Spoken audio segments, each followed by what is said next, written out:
8 million. Wow, look at that. Right on time. Shit. Okay, Ru, see you the other side. We are live, I believe. Yes, we are. 3 seconds in, 5 seconds in. Welcome, everybody. We are live Hi. here with YueRu Ma. Hello. Hi. Hi, good to see you. Good to see you. Where are you in the world geographically? Just have an idea. I'm in Singapore right now. It's 8 p.m. here, so it's Uh-huh. the end of the work day for me. Yeah. Yeah. How was your work day? What did you do? We rehearsed for with a Israeli choreographer, and we trained, and yeah, I work as a full-time dancer, a full-time contemporary dancer. Cool. So, do you often get to work with choreographers that come from abroad? I mean, I bet it was difficult. You were telling me earlier that theaters just started opening up this year, earlier this year. And so, hmm how are things? People flying in? We we just started opening up, I think, in January, like early January. In terms of the performances, we're still taking it quite slow, Mm, and there's still a lot of restrictions on, like how many people can be there, right. how close people can be to each other and the performers. So, yeah, but Really? it's So, slowly. wait, do you guys can you not touch during the performance? So, I mean, there's it says transient contact is acceptable. So it's kind of like a little bit vague, like, Whoa. not sure if it's okay or not. How So we strange. just try to minimize it. But So how yeah, strange is it to dance with these kind of restrictions? I don't know. Yeah, well, it's still something that we are trying to get around. But like I think if it helps people feel safer and if it just makes people feel more comfortable, then Yeah. we have to do it as Right, well. right, So right. but it's definitely strange, I think, to have to think about all these things that we do so naturally as dancers, like we're always like I contact is know. buzzing everywhere. So Yeah. Part of the reason yeah. I've always liked all my dancers friends. So, Ru and I met in Boston. We went to the same school. We graduated together as well. And so one of the things that I always liked about dancer was how physical you guys were, and just like good, fine with being physical. I come from a different kind of world, the classical Mm. music world, where uh, we don't But necessarily, you're Italian, so exactly, which is why I liked it. And I was like, I felt right at home. It was good. yeah, like we're all physically affectionate people. Hugs, Absolutely. all of it. Yeah, and so that's why I'm thinking, I mean, of course, it is this way for everybody, and it is this way for you dancer performers, right? That we just don't get to touch each other. And, Yeah, I guess. Yeah. no? I mean, we're still rehearsing works where, there's still a little bit of contact, and things like that. But yeah, it's definitely strange and it's definitely weird, I think even more so to think of it, you know, as from an artistic point of view also, like what kind of works can I make, Right. that does cross that boundary. Yeah, because you're a choreographer as well, and you've created pieces for your company, right? Yes, I have. Yes. Are you working on anything now? Yeah, right now my colleagues and I are co-creating a work for our yearly production where the dancers actually take over and choreograph. So typically it's like two dancers maybe that create a work each, but this year we decided to co-choreograph. So Wow. we're all taking on different roles and trying to build this work together. So it's quite exciting Yeah. because yeah, we don't usually work this way, and I mean, it's not typical for anyone really to work for dancers, choreographing. Yeah, I bet. And how is it? Yeah, Because I've worked with you as well. yeah, We yeah, have a professional history, and you say that. I don't know if you say that, but yeah, yeah, probably. Yeah, why yeah. not? I speak Yeah, English. so Luca was in my senior project That's right. with four dancers and five musicians, and it was a structured, improvised, full-length work of what, 45 minutes, Yeah, it I was. think. I had a good time. Yeah, it was And kind of a mess, yeah, how do you but feel about a that good work mess, now? No, I mean, I look back at it like with a lot of like, wow, we did that, like I think we I pulled think it off a was. good show. Yeah, and I actually got so much feedback from that show, that was so positive, and I didn't really expect it because I was just like, this is I think it was my only work that I created in vocal Yeah. because I wasn't a Ah, choreography major, that's so what I that's. actually didn't Yeah, I choreograph. remember that. Yeah. Oh no, just kidding. I created another duet for our senior work, but like that was a, 4-minute work, so it was really short. Yeah. But yeah, the one with Luca, I think, was really ambitious. It was I like think full of all the things. Yeah, I mean, when you collaborate with people like this, many of us didn't know each other. Sort of, people knew you. I knew you, of course, and Andrew, right? Um, Mm. I think, and barely some other dancers from our school. But it was a fun thing, and it was fun to me. It was funny to me at the time. First time that I worked closely with a dancer, Mhm. and Andrew and we can say that now.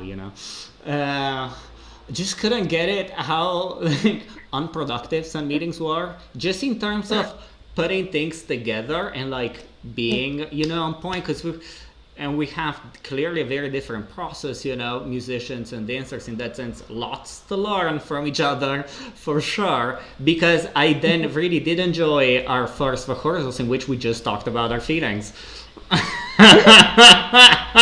Exactly. I mean, I think it was just really nice because it was like a space that we really talked about so many, like issues or interests, curiosities that we had within our artistic practice. And I mean, that was what the work was about, kind of like deconstructing this artistic process. Like, what is it, really? What do we want to focus on as artists? And I think it was so liberating actually to hear that point of view from all of you. And it was such a interesting mix of people and actually Kiera wrote me when she was doing her masters later on, and she said, I'm in a lecture now, and like all the things that I'm learning now were things that we talked about in your process. Wow. And she just said like, yeah, she remembered that time fondly, and so did Styles also wrote to me after that. So I mean, I think I was really surprised because I never thought of myself as a choreographer, and honestly, that show wasn't so choreographed, right? Because it was structured improv, but like I think it was like a really ambitious project that kind of worked in the I end. think And so. yeah, I really think so. I have very Cool. fond memories, and I remember the good reaction that we got from the audience. And we did we do two shows, or am I imagining this? Like the Two shows, same but we only day? recorded one. What? No, no, not the same day. No. We did two nights. Two nights. Oh, we did two nights. Okay, that's what it was. Okay. And Yeah, what did you say? Only one? because we wanted to. Only one was recorded Oh, and live streamed. I see. Yeah, because we wanted two, but then I think something happened and the second one wasn't live For streamed. And I sure, was like, something oh no, happened. we only have one. Yeah, no, these things That was happen. all right. That is good. Yeah. Cool. But I had the recording though of the first You work, know, the I've first never time. I've never looked at it, and I would like to because then I remember we had these, I remember a few moments, and I remember the duets absolutely, right? Hmm. Did I really enjoy it? Was with Taylor? Is that her name? No, what's her Yes, name? Taylor. Yeah, Yeah, yeah. she's very Oh yeah, nice. yeah. You did it with Taylor. Yeah. Yeah, that was fun because we picked the element of play, Hmm. and she had all these memories that she was bringing from her childhood with her older brothers. I don't know if I'm sharing too much, Hmm. but I don't No, think so. no. I guess Uh, just to give a bit of context, that duet was like us talking about memory, and I asked the dancers and the musicians to select one memory each and try to like create a duet together with the music and the solo. So I think that was really interesting, like how the things actually came together and how you guys responded to each other. Did you know each? Did I tell you to tell each other? Yeah. I think, yeah, I knew it because otherwise I wouldn't know this about Taylor. Oh, right, that's true. Them like all the I tasks didn't and remember the stuff. input. I didn't remember the input. The that yeah. So good times. And then I remember, and we laugh about this with Andrew, who by the way is gonna be on the show. If you wanna meet Andrew Harlan, come on the show next Yay. week. Yes. Um, and he played bass right for that show, and he was the one that had to start "Girl from Ipanema." Is that the name of the song? Oh yes.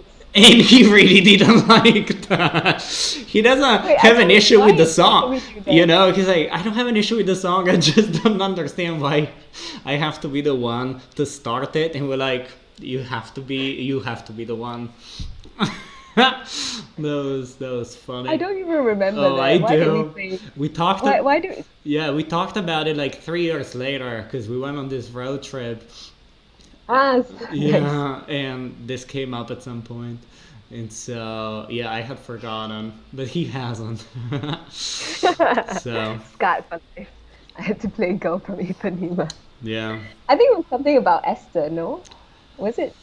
I Oh, maybe I that's don't know right. why I made Yeah, us as we play. keep talking now, I'm remembering names. So, okay, so this was, say, the first time that you put together a group of people, right? Because you Mm. pick the people, and I think that's 80% of the work, especially, you know what I mean? Because if people understand each other and if you create a lot of work has to be put into that. And I like how, in that sense, much more than you, generally speaking, as musicians are, you were very explicit about this. You were like, this is a space in which we're gonna try things and we're gonna create something together. Mm. And this collaboration. So yeah, choosing the right people, very important. Now you work and you get to create pieces for dancers Mhm. so I'm gonna ask you this as somebody who has only been exposed to it in the last 5 years, but I think from what I've seen later that I've seen a lot of very good dancing at the Boston Conservatory from you guys. I've really enjoyed. I got to go to every show, but yeah. So my point is, now you're creating works for a specific group of people that you know. How does that influence your work? I think it actually helps a lot because they're my close friends. Like we hang out together every single day. I know what they gravitate towards. I know how they take information, what Mm, works for their body. So I think I actually created very quickly upon joining the company. It was my first thing actually, because I joined at the end of the year. And usually at the end of the year, we have a month-long process called work in progress where we do whatever, like whatever interest that we have as dancers, choreographers. The company gives us a month or sometimes wow, 3 weeks to just explore that. And then we do a little showing at the end of before we go on break. cool. So my first thing actually was to choreograph for two members of the company. I made a duet, and I knew one of them, but I didn't know the other so well. And yeah, it was like my first introduction to these people. And I mean, the two people that I ended up choreographing for ended up leaving, but then now we have four members of the company, and previously I choreographed for all six. So I think it helps that I know and I don't have to train the dancers. I think that's quite an important part of it. That like, whatever qualities that I'm searching for, usually it's a quicker process because I don't need to take the dancers all the way there because they are really fast enough, like Right. professional enough to grasp the qualities really quickly.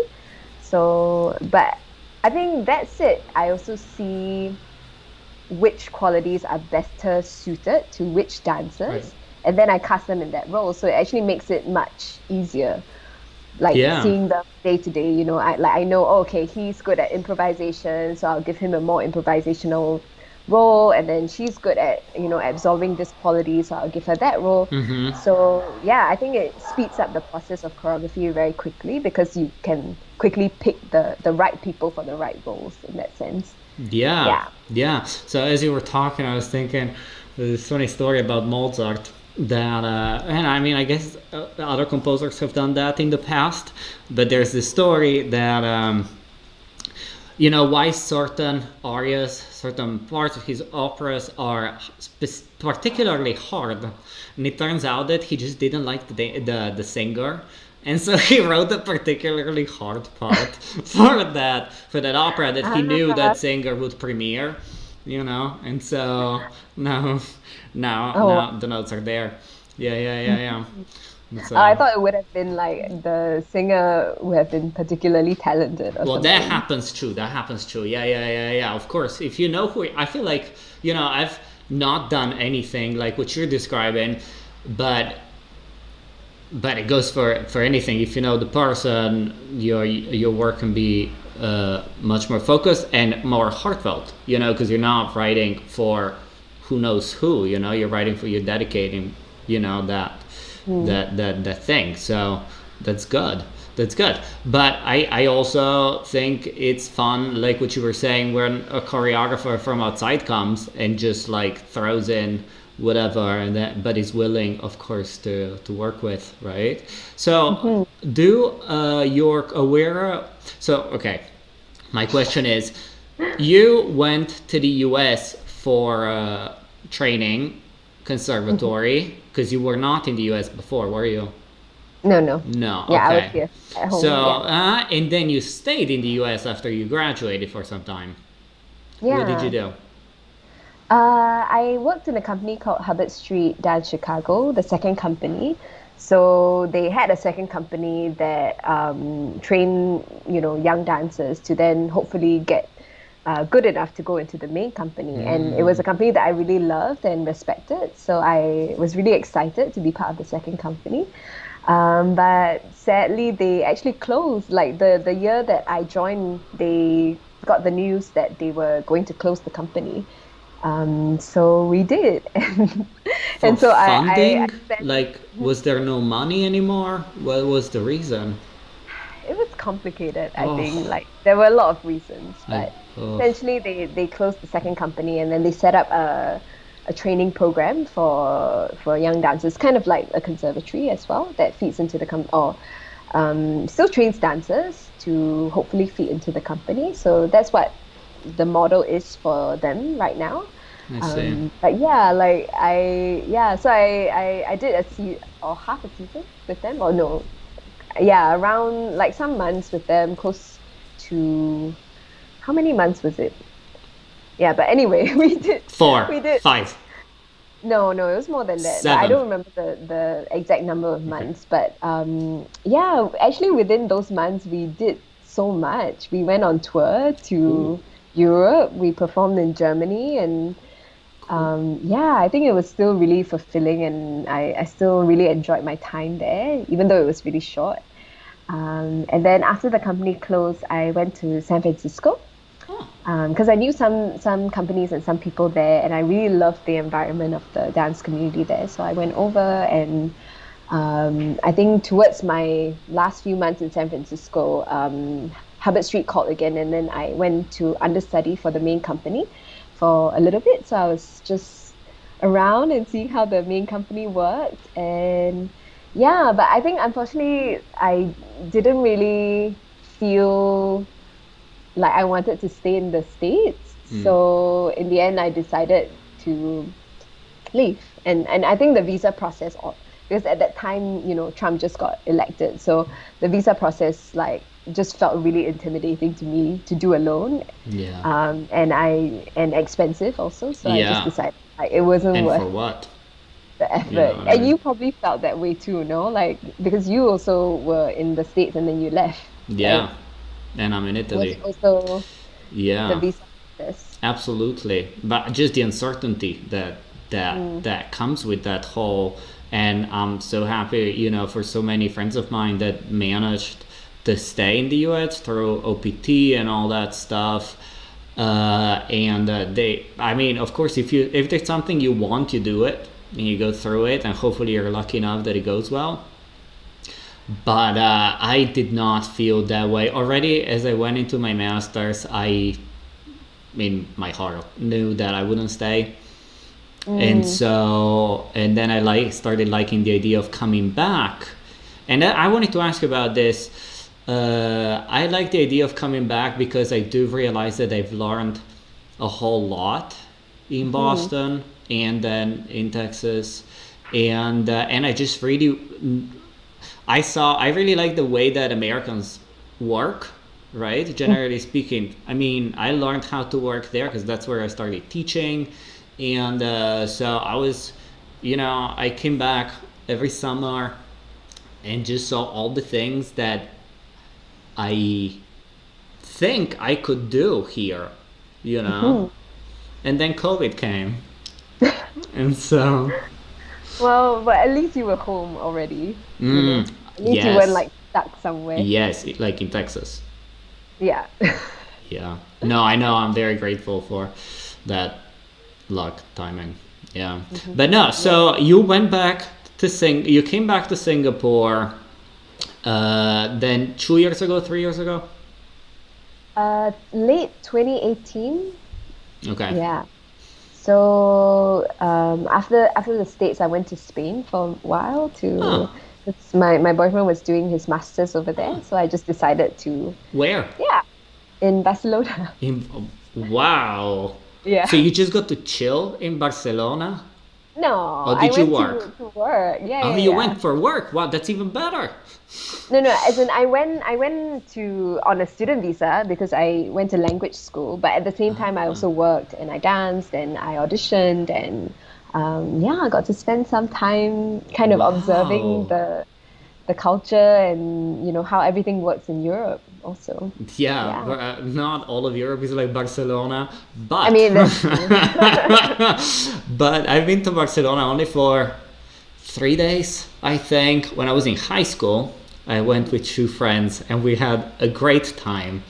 And so very fond memories. Never went back, but that's very exciting for you to have seen so much. You've been so many places. That's so cool, Yeah. I mean, right? I was really, yeah, Barcelona was beautiful and I think it was a really good experience to just be outside of I mean I was already out of home being in the States, but to move to a different continent and like I was also really curious I think about the dance community in Europe, in Spain, and yeah, and I think I learned a lot also just by being there, and I Yes. think it also made me grateful for a lot of the things that I had experienced both in the States and in Singapore, because I think it's like in Europe is so dense, like I think same for America for sure, but like you go to an audition and it's like people from so many different countries Yes.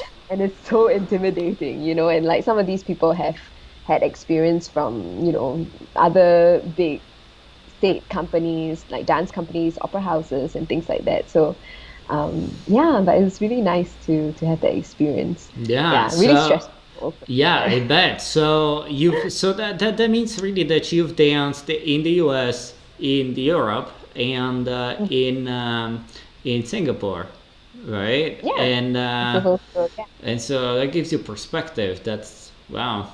Mm, yeah, for sure. Yeah. So is Wait, there I didn't it? answer your question, What was my question? I think. Who cares? I don't remember. Me neither. Yeah. So it was gonna be something like, "Why did you go back?" But what you said was more interesting. So, and I feel like it answered the question. No, but what I wanted to say was that, sure, you've seen ta ta ta. Is there such a thing as like a different, I want to say different aesthetics or different aesthetic ideals in each continent? I mean, without quotes, continent. Mm. You like, is there a different way to dance everywhere you go, Yeah, and how do you relate to that? yeah, it's a really good question. I Thank you. remember your question. I don't know whether it's from before, but it was something about international choreographers. Uh But huh. anyway, um, yeah, so yeah, like I think in the US we train a lot in modern dance, like American modern dance. So things like Graham, Horton, Limon, things that were very much form based, and it had its own kind of vocabulary and vernacular. And I think it was still very much concentrated on lines of the body, so still quite related to ballet in that way, So I felt that my training was very much in the American modern dance, whereas in Europe is a completely different. Like they love the floor. They are like like I think maybe a lot more improvisational qualities in the ways that they train as well. I mean, yeah, I don't know specifically what they teach at schools, but I think there is definitely like a different method of training, and therefore leads to a different aesthetic of the dancers that come out of those systems. Right. Yeah. And in the company that I'm in right now, we actually do a lot of work with choreographers from Europe. So I think mainly our international choreographers do come from Europe. So like we had, the ones that we work with have been from Israel, Germany, France, um, yeah, like I think different parts, and Italy too. Actually, we had Italian choreographer Cool. last no 2 years ago. Yeah, so I would say that we definitely kind of lean more towards the European aesthetic. Um, but I would say also, oh, sorry, my screen just went off. But also, American companies and especially repertory companies also invite a lot of European choreographers. So sometimes, like they still do need those skills to adapt to those kind of qualities. Like yeah, they invite people like Forsyth and Ohad Naharin, who's an Israeli choreographer as well. And yeah, I think for despite kind of the training methods, you are still expected as a dancer, obviously, to adapt to all these different aesthetics, and styles and qualities. Of course.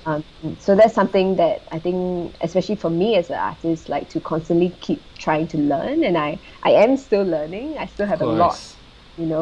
that my body is not used to, and it's not naturally going to imbibe. And I think it always takes some time for me to also like understand all these different movement languages. Yeah. Yeah, I bet. I mean, it's like for a musician being able to play. Well, in my case, I'm a classically trained pianist, right? So I play composers, and just being able to have a different sound for every composer, depending on their aesthetic, right? That's Right. Yeah. that's what we try to do, and the same goes when you go from genre to genre, of course, Yeah, sure, for sure. And so yeah, well, bro, I think this is a very positive note that we can end on. Yeah. It was such a pleasure talking to you. Yeah, it was a pleasure and so nice to see you after all these years. Yes, Yeah. likewise. So Yeah. have fun, have enjoy your dancing. Good luck with your work, and we'll talk soon. So follow Ru on all the socials, right? Absolutely.